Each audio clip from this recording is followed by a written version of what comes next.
across the room because it was just too far out. Yeah.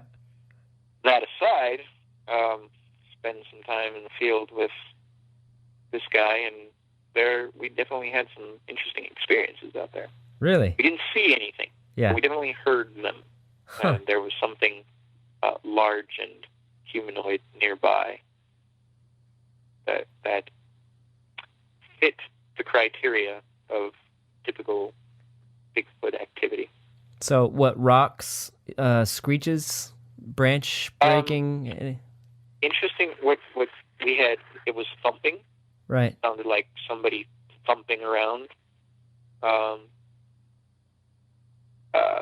Voices just outside your perception, kind of where, like, if you're out camping and you have somebody camped out right nearby you, you can hear them loud, kind of partying, but you can't quite make out what they're saying. Yeah.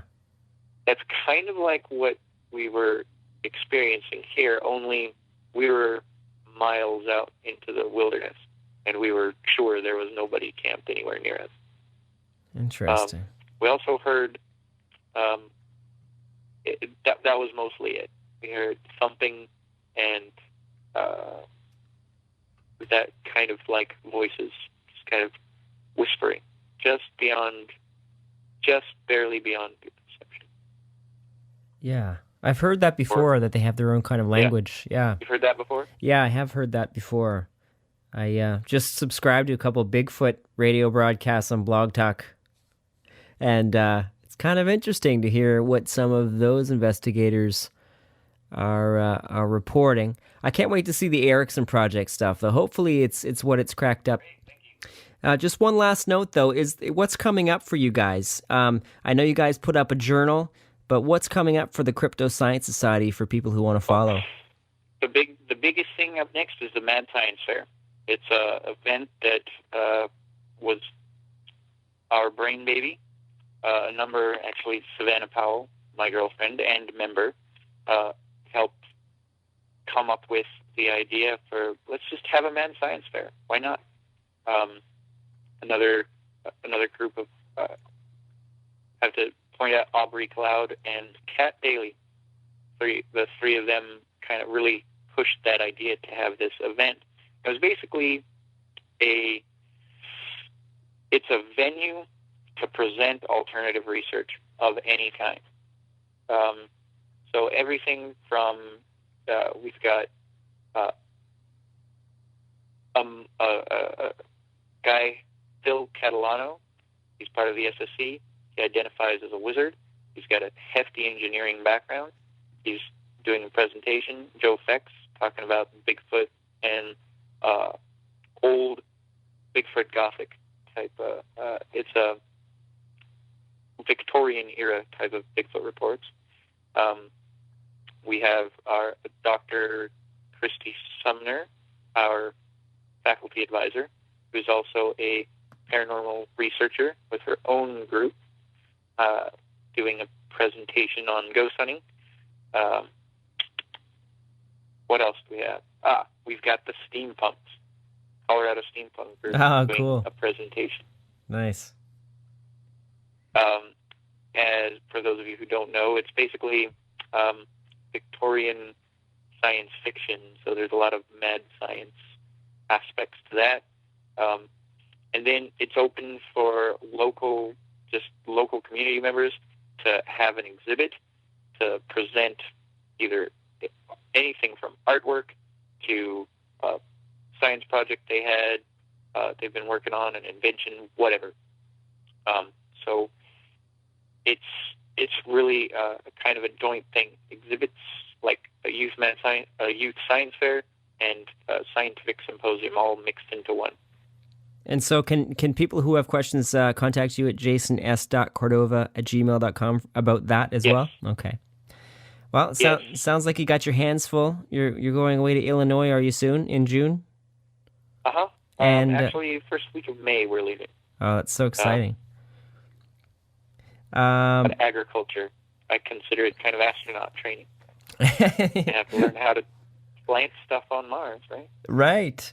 it's it's really important stuff. Like we've really kind of lost touch with a lot of that kind of, soily groundwork, with this life of convenience that we have. So that's really... Yeah, absolutely. And another path that I'm recognizing is one of indigenous science. Yeah. I have a Ute, Tewa, and Hopi background on my dad's side, nice. Generations back. And there's definitely this interconnectedness, all this stuff that the traditional knowledge has been aware of for thousands of years, and Western science is just catching up to it. So kind of looking at those things that balance that out are things that I feel like I really need to pursue. Yeah. That's kind of where I am now. Well, you're definitely not alone, because that's a movement that's got a lot of momentum over the last decade at least, and it's really important for the future to be in control, as much control as we can be as a member of the universe, of our destiny, and not put all of our eggs in the paternal basket of having, reliance on somebody else to do things for us. It's a really good skill, and it's really important. Jason, I don't want to keep you all night. It's been over an hour that you've taken time out of your schedule to talk to us.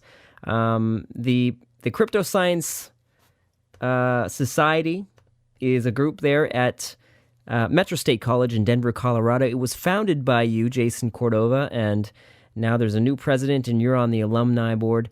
If anyone out there in the world of radio is interested in checking out all of this stuff, there's a really good Facebook page that I'll put in the show notes for you to click on. You can just do a Google search for Jason Cordova, Crypto Science Society, and you'll get it up there on the top. There's also wn.com/Jason Spaceman Cordova. Check that out. If you've got any questions specifically regarding chapters and affiliate organization applications, you can contact... Can they still contact you, Jason, at your email address? Absolutely. jasons.cordova@gmail.com? Yes. And for information about general information about the Crypto Science Society, you can visit their site by visiting the page metro.orgsync.com. I'll just paste it to the show notes. But do a Google search for Crypto Science Society, and it's right up there on the top, and you can see the handsome pictures and videos of Jason Cordova giving his information and intellectual directive on what he's doing in Denver, Colorado, and what he has been doing for the last half decade. And I'll post the links up on our show notes on unifiedfieldradio.blogspot.com. For everyone who's listening, you can tune in there, check out the show notes, and get the links to Jason's site and the Crypto Science Society. Congratulations on all your hard work. Jason Cordova, thanks for taking the time to be with us on Atlantic Canada's only paranormal/expanding consciousness radio broadcast, The Unified Field. Great, thank you. UFR. You've been listening to The Unified Field. Be sure to tune in to the mothership CKDU for other fine programming. Check us out on iTunes, Blog Talk, YouTube, MySpace, Blueberry, and coming soon on Facebook. For questions, feedback, comments, show ideas, or anything else, contact us directly at unifiedfieldradio@gmail.com.